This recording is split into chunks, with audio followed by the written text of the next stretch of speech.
Seperti kata Ron Simmons, sialan. Itulah yang diteriakan pasukan Rusia.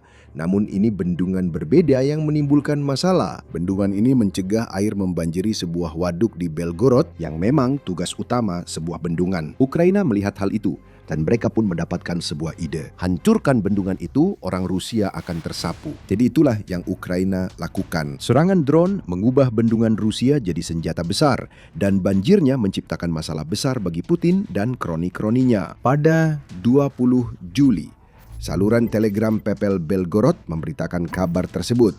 Ukraina baru saja melancarkan serangan drone yang dahsyat dan merusak parah bendungan di distrik Shebekinski, Belgorod. Bendungan tersebut terletak di waduk utama Belgorod dan tampaknya Ukraina menargetkannya pada 19 Juli. Dan itu belum semuanya. Seperti dilaporkan saluran yang sama, upaya mengisi dan memulihkan bendungan terhambat oleh serangan drone yang terus-menerus, serta serangan terhadap personel dan mesin yang mendekatinya. Serangan Ukraina masih berlangsung. Drone mereka sudah menyebabkan sebagian besar kerusakan yang diinginkan. Agenda berikutnya adalah mencegah Rusia melakukan perbaikan dan melakukan serangan terhadap personel militer manapun yang terlalu mendekat.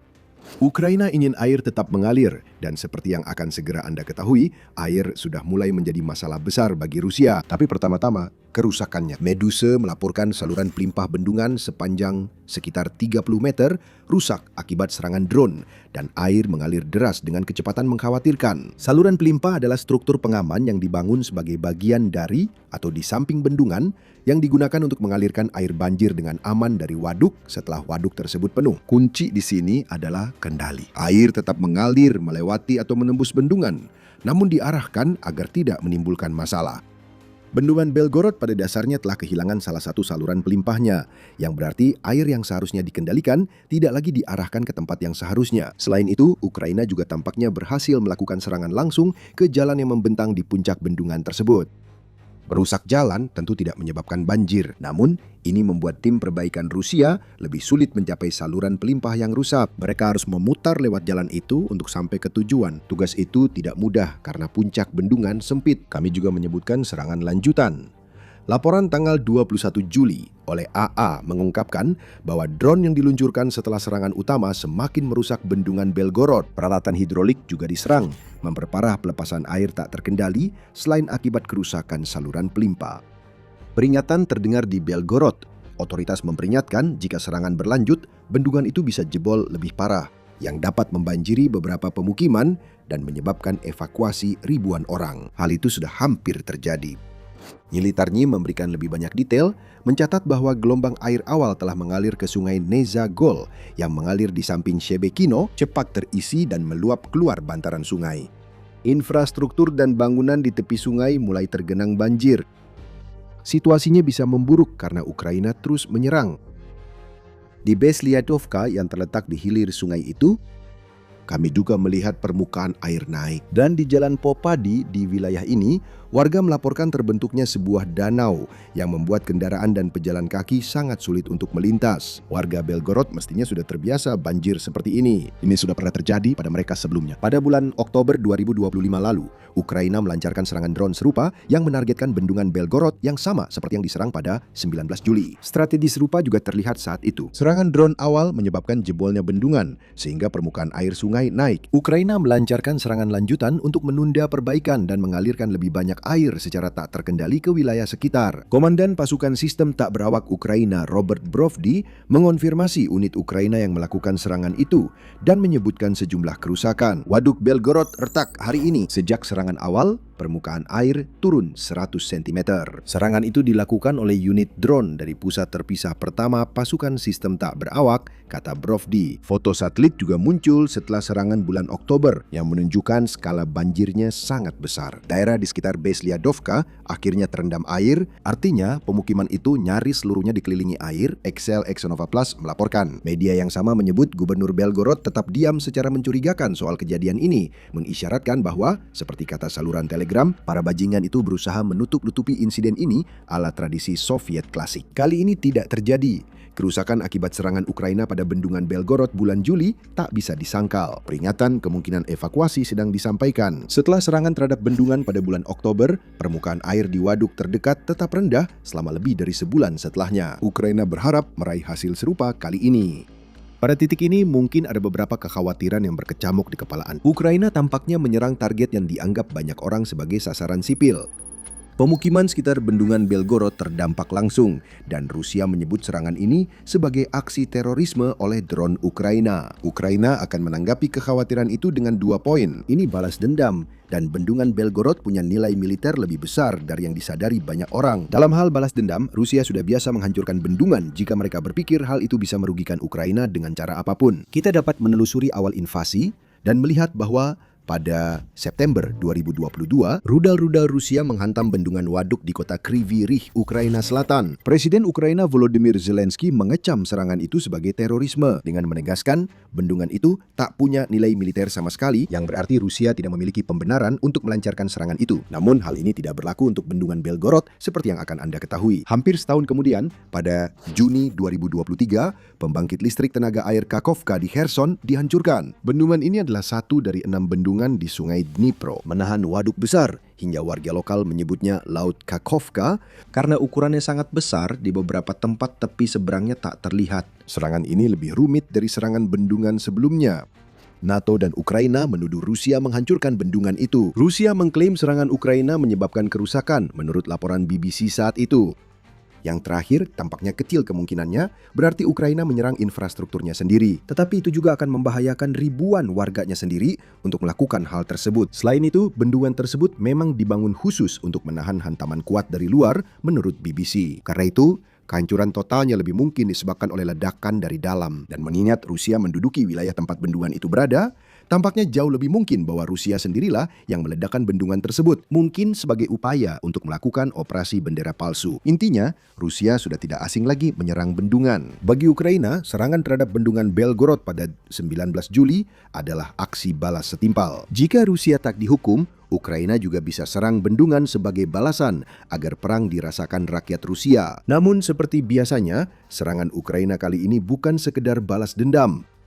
Walau Rusia menyangkal, bendungan Belgorod memang memiliki fungsi militer, menjadikannya target sah Ukraina. Sebelum kami menjelaskan apa tujuan tersebut, ini adalah pengingat singkat bahwa Anda sedang menonton acara militer. Kalau belum berlangganan saluran ini, tunggu apa lagi? Kami menayangkan video harian tentang perang Ukraina dan peristiwa militer dunia terkini. Tanya warga sipil dekat bendungan Belgorod yang terdampak serangan Ukraina. Rusia menempatkan brigad di daerah sekitar. 4 di antaranya, sebenarnya sebagian besar di antaranya terletak di dekat desa Grafivka yang terletak di hilir sungai yang meluap karena serangan drone Ukraina. Kami mengetahui ini saat serangan Ukraina pada Oktober 2025 terhadap bendungan itu, ketika RBC Ukraine mengungkapkan, banjir yang terjadi akibat serangan itu telah memengaruhi serangkaian bunker yang digunakan oleh Brigad Angkatan Bersenjata Rusia ke-68, 116, 128, dan 136. Ini memberi perspektif baru pada serangan terbaru Ukraina ke bendungan Belgorod. Belgorod adalah wilayah perbatasan. Dekat dengan Ukraina membuatnya jadi lokasi utama untuk melancarkan serangan dan mengirim tentara ke daratan utama Ukraina.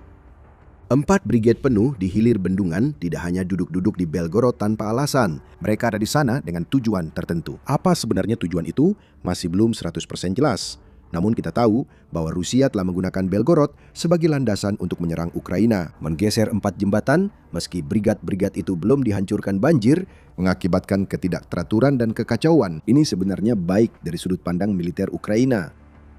Ada aspek lain yang perlu dipertimbangkan, yaitu sesuatu yang kini mengalir deras dari bendungan Belgorod, air. Anda mungkin mengira tujuan utama Ukraina menyerang bendungan adalah menyebabkan banjir. Itu hanya sebagian. Ada kisah lebih besar soal air Rusia yang kini mengalir menjauh dari bendungan itu. Untuk memahami cerita itu, kita kembali lagi ke serangan pada Oktober 2025 terhadap bendungan Belgorod. Pada saat itu, Rusia sedang berusaha untuk merebut lebih banyak wilayah di daerah Vovchansk, Ukraina. Pada tanggal 26 Oktober, Putin mengklaim bahwa Rusia menguasai sekitar 70% wilayah tersebut. Sejak itu, tugasnya menyeberangi sungai Vovcha. Namun, itu menjadi masalah. Ketika sungai itu mengalir, Rusia menghadapi kesulitan besar untuk menyeberanginya. Namun, musim panas yang sangat kering di Ukraina telah menyebabkan beberapa masalah, seperti yang diungkapkan oleh pernyataan dari Korps Angkatan Darat ke-16 Ukraina pada saat itu. Musuh berusaha memaksimalkan peluang yang ada. Setelah periode kering dan musim panas yang sangat panas, sungai Siversky Donets dan Vovcha telah mengering, memudahkan logistik untuk lawan. Sementara itu, cadangan sudah ditimbun dan daun di pepohonan masih cukup. Secara keseluruhan, ini menyebabkan lonjakan aktivitas di arah Vovchansk. Demikian pernyataan dari korps tersebut. Dengan kata lain, air sungai Vovcha mulai surut, dan hal itu hampir memberikan Rusia cara untuk menyeberang dengan lebih mudah dan cepat. Dan jika penyeberangan itu terjadi, Rusia bisa maju lebih dalam ke Vovchansk. Meledakan bendungan Belgorod membuat air mengalir deras dan memenuhi sungai-sungai yang mulai kering. Rencana Rusia untuk menyeberang berhasil digagalkan. Sekarang kita maju ke Juli 2026 dan sesuatu yang serupa tampaknya hampir terjadi. Ukraina, seperti banyak negara Eropa, mengalami gelombang panas sepanjang musim panas. Ukraina bahkan lebih panas daripada sebagian besar wilayah Eropa pada akhir Mei, dengan suhu di atas 30 derajat Celcius di banyak wilayah.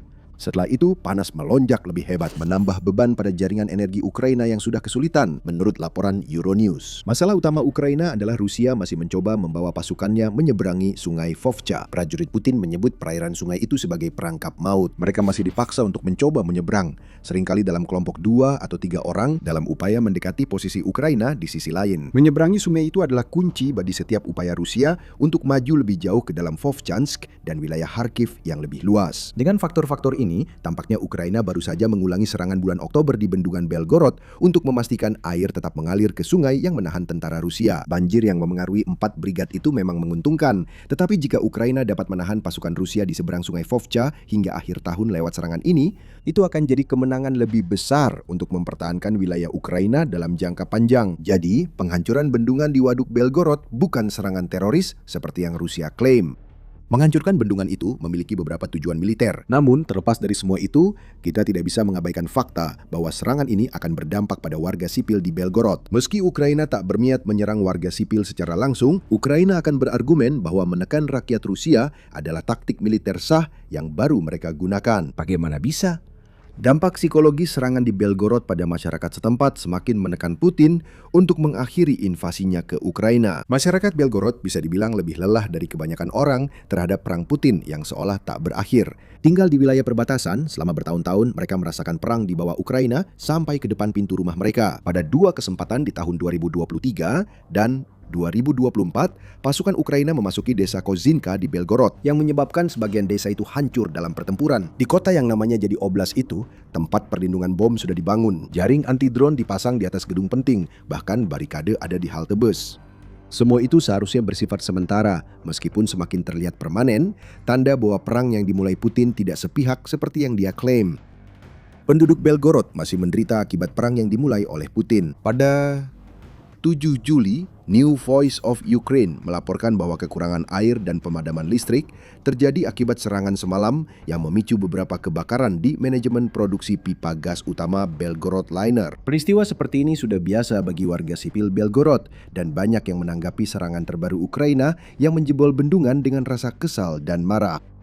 Ini sinyal lain bahwa perang Putin kini sampai ke Rusia. Anda mungkin berpikir bahwa rasa kesal dan kemarahan yang baru saja kami sebutkan itu ditujukan kepada Ukraina. Bagaimanapun juga, merekalah yang melakukan serangan terhadap Belgorod. Namun, tampaknya bukan begitu.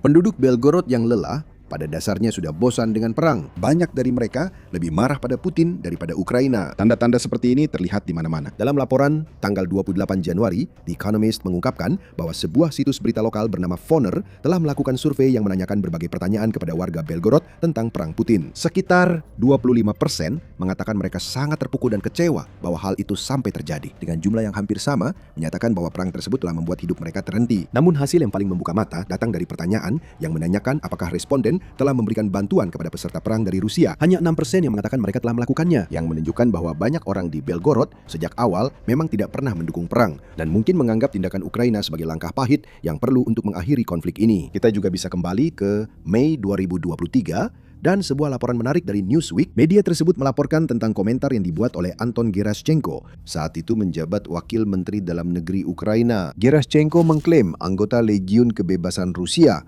kelompok paramiliter warga Rusia yang melawan Putin, telah memberitahunya bahwa beberapa orang di Belgorod membuat permintaan menarik. Warga Belgorod bahkan meminta kami melakukan operasi penjaga perdamaian di wilayah itu karena tentu saja mereka lelah terus-menerus dibom, kata anggota legiun itu. Ini berarti bahwa para penduduk meminta kelompok yang secara aktif pro-Ukraina itu untuk melakukan apapun yang mereka bisa, termasuk masuk ke Belgorod untuk mencoba mengakhiri pertempuran. Pada dasarnya, invasi bersahabat oleh pendukung Ukraina itu memang tidak pernah terjadi. Tetapi hal ini memberi sudut pandang baru tentang serangan Ukraina di Belgorod. Rusia ingin menggambarkan Ukraina sebagai agresor. Namun tampaknya dukungan untuk operasi militer khusus di Belgorod jauh lebih rendah dari yang diyakini Kremlin. Warga di wilayah itu merasa ditinggalkan Rusia, dibiarkan menghadapi serangan Ukraina karena arti penting militer Belgorod yang jelas dan statusnya sebagai wilayah perbatasan, yang membuatnya menjadi target yang lebih mudah dibandingkan kebanyakan wilayah lain. Ukraina sangat sadar hal ini. Kiev Post melaporkan bahwa Brovdi sendiri telah menyinggung strategi Ukraina yang melibatkan membangkitkan kemarahan rakyat Rusia untuk menekan Putin. Brovdi menyatakan ingin meningkatkan sentimen negatif di Rusia yang berpotensi meningkatkan ketegangan hingga memicu proses destruktif di dalam negeri. Sentimen negatif tampaknya makin meluas, tak hanya di Belgorod, tapi juga seluruh Rusia. Dalam laporan tanggal 1 Juli, TVP World mengatakan bahwa Institut Konfliktologi dan Analisis Rusia yang berbasis di Ukraina telah melakukan survei telepon terhadap 1.600 responden Rusia. Sebanyak 81% menyatakan akan mendukung perang diakhiri seawal besok jika opsi itu ada. Sebanyak 58% menyatakan mengakhiri perang harus jadi prioritas utama Putin, memungkinkannya fokus memperbaiki situasi keuangan Rusia. Sebagai catatan, 73% responden menyatakan akan menentang gelombang mobilisasi kedua, menunjukkan mayoritas memilih mengakhiri perang lewat negosiasi damai daripada melanjutkan pertarungan. Semua ini membawa kita ke bendungan Waduk Belgorod. Serangan lain ke bendungan itu punya tujuan militer jelas. Bahkan ada beberapa tujuan. Aspek terpenting serangan itu adalah membuat warga Belgorod yang lelah perang semakin marah pada Putin karena menempatkan mereka dalam situasi ini dan seolah membiarkan mereka menghadapi nasib sendiri. Siapa tahu Belgorod bisa jadi wilayah Rusia pertama yang terang-terangan memberontak melawan Putin sebagai protes. Penduduk tampaknya tak menyalahkan Ukraina atas situasi mereka. Pemimpin merekalah yang bertanggung jawab atas semua yang terjadi. Tekanan pada pemimpin akan meningkat jika serangan seperti ini terus terjadi. Sayangnya, kecil kemungkinan Putin berhenti sebelum mendapat keinginannya. Tidak peduli berapa lama pun waktu yang dibutuhkan, berapa banyak orang yang harus mati, dan seberapa besar kekacauan yang dia ciptakan di Rusia. Putin yang mati-matian ingin mengukuhkan warisannya justru membuat Rusia lebih lemah di panggung dunia daripada kapanpun sebelumnya selama masa kepemimpinannya. Untuk mengetahui alasannya, tonton video kami di mana kami membahas semua alasan mengapa menginvasi Ukraina adalah keputusan terburuk yang pernah dibuat Putin. Dan jika Anda menikmati video ini, jangan lupa berlangganan acara militer dan aktifkan notifikasi untuk mendapatkan liputan dan analisis terbaru tentang perang Ukraina. Dan terima kasih telah menonton.